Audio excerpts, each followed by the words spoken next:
Who does she think she is? Have you ever overheard someone say something like that about you? How did it make you feel? If you're anything like me in my 20s and early 30s, those sentiments became a part of your internal chatter. And they became a part of who you are. And they could have a profound impact on your life. And I hadn't really realized how much that negative internal chatter had affected me until one afternoon when I was sitting in the couch nibbling on snacks with my daughter. And she said something to the effect of, "Mom, you've really changed a lot in the last few years." And without even thinking, I said, "Actually, I've just gone back to the old me." And over time, I've now realized how right we both were. You could say I was a fireball as a child. I was the little girl who would lace up skates and play bog hockey with my friends. And I would wrench on cars with my dad and uncles in the driveway. I would read books about adventure and travel for days on end. And I rode no hands down the biggest hill in the neighborhood because a boy I had a crush on said I couldn't do it. I couldn't, by the way, I actually have a scar.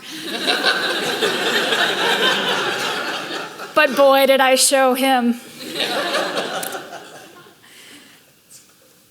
And then teenage and young adult life happened. Boys, friends, a desire to get into the right high school and then the right college, and then worrying about the opinion of a boyfriend or my mother, bosses, my husband. And by the time I was in my early 30s, I found that I was a somewhat more muted version of my former self. The words I chose were softer and more guarded. The clothes I wore were definitely more conservative. The goals I set were closer and more attainable. I lived in a house that I didn't like very much. I drove a car I never would have picked for myself. And I spent an awful lot of time with in-laws who were not my biggest fans. And let me just tell you, it is not a coincidence that my former mother-in-law was born on Halloween, if you get my drift.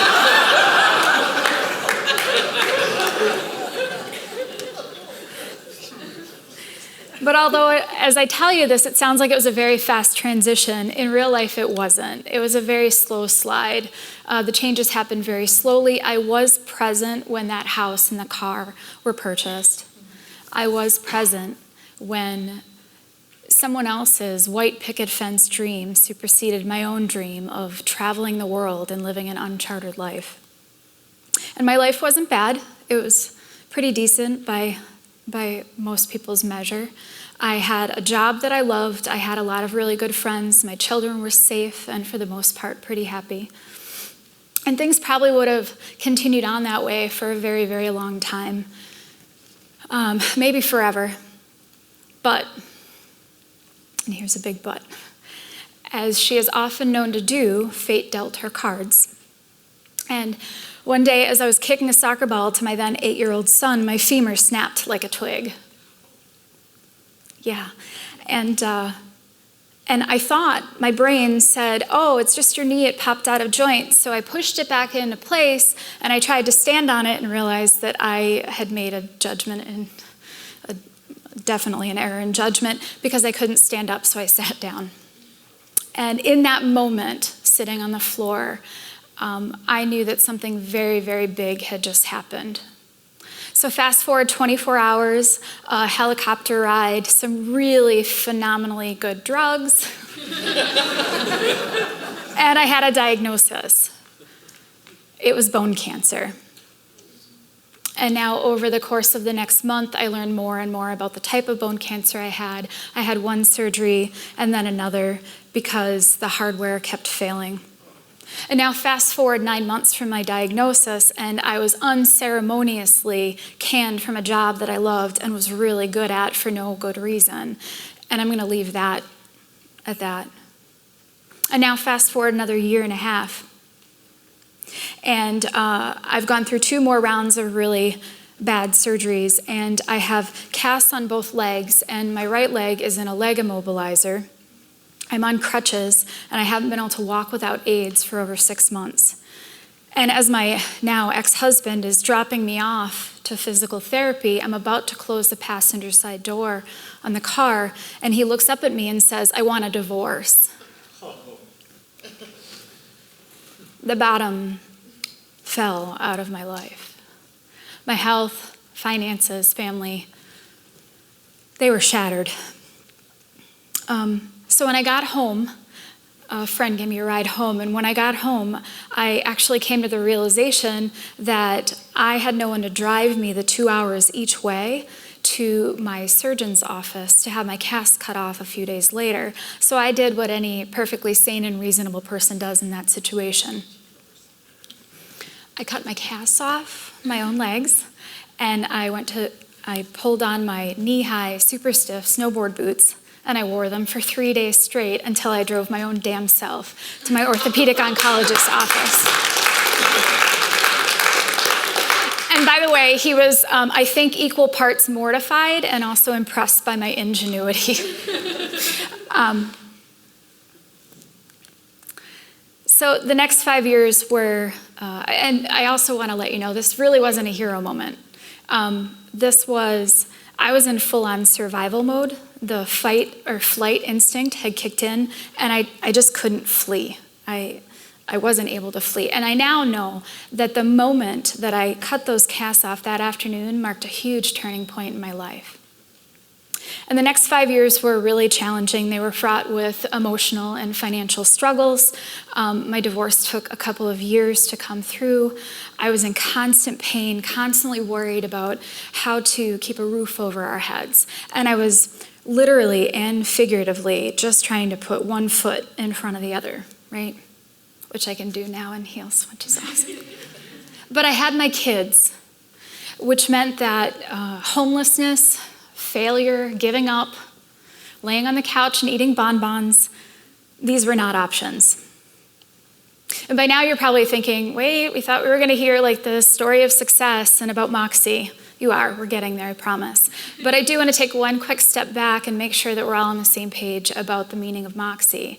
Because I have always made this assumption that people know what the word Moxie means, but you know what happens when you assume, right? Apparently, if you weren't born in New England, you may or may not know what the word Moxie means. And so being a word nerd, I decided to do a little bit of research and give you just a little bit of history and the etymology of the word.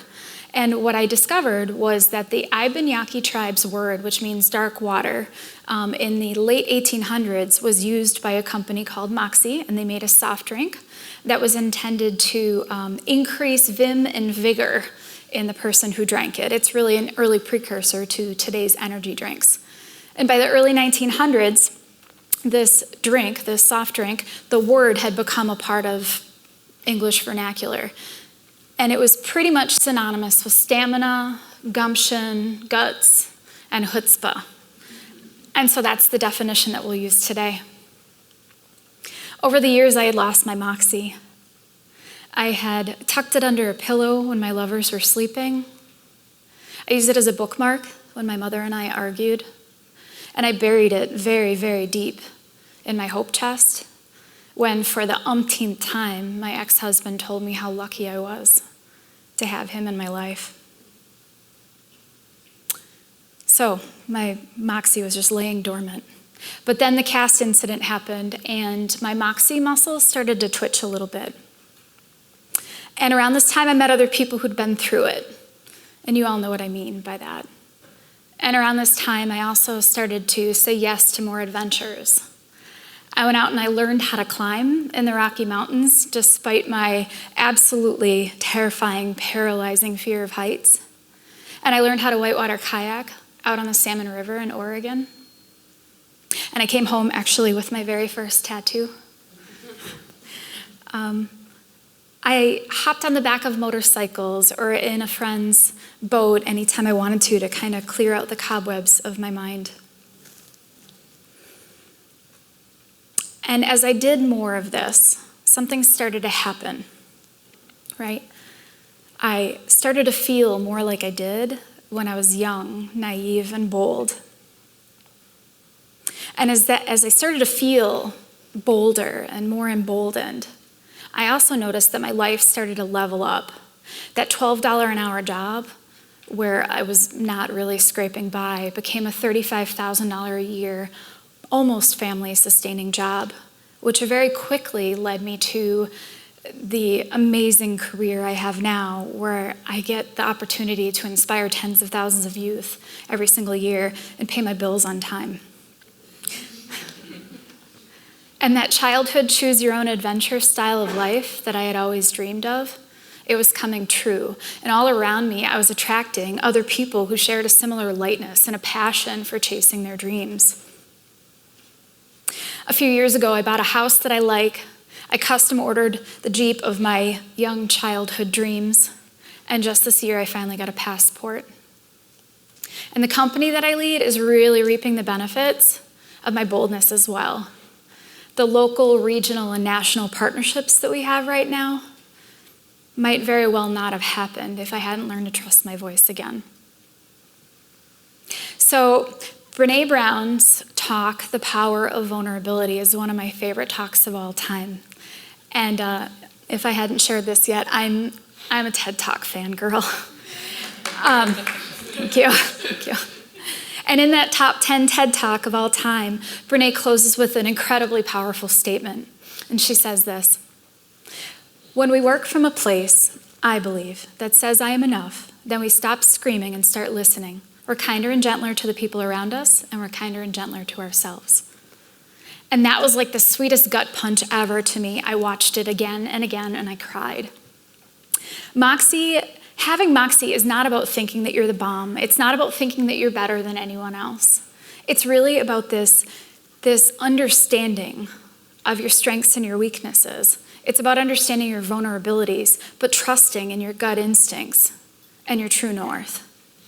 You know, if we do that, if we come from a place where you say that you're enough, if you come from a place where you're kinder and gentler to yourself, do you know what happens? You get to live your most authentic, gutsy life. In his business leadership book, Moxie, The Secret to Bold and Gutsy Leadership, John Baldoni defines Moxie as mindfulness, opportunity, X factor, innovation, and engagement. And although he's really talking about all five in the book, I'd like to focus briefly on just the first one, which is mindfulness, because it really reinforces aspects of Brené Brown's work. Who out there hasn't, in some moment in their life, become unaware of the situations and emotions that surround you and not been mindful, especially in challenging moments? You know, patience historically has not been one of my virtues, but I'm working on it because mindfulness and patience go hand in hand, which then very quickly leads you to understanding and being aware of your strengths and your weaknesses, which can allow you to lead a life full of Moxie. So if money, time, fear, and the opinions of others didn't come into play, would you say you're living your most gutsy, authentic life? What about the people that you love? Do you ever wonder if they're trying to live up to your expectations of their lives? And how would things be different if you encouraged all of the people that you love to cultivate their own Moxie? So I'm going to go back to that very rude question that I opened with. Who does she think she is? I am a mother, a lover, and a wanderer. I'm a masshole, Massachusetts born and raised, everything that comes with it. I am a pool player, a bibliophile, an atheist, and a survivor. I am a friend, I'm a daughter. I'm a boss on my worst days, and I'm a leader on my best ones. I'm a human who understands her worth and who knows her flaws. And I'm a woman who would not wish her hardships on anyone but who is incredibly grateful that those hardships set her on a path to find her Moxie again.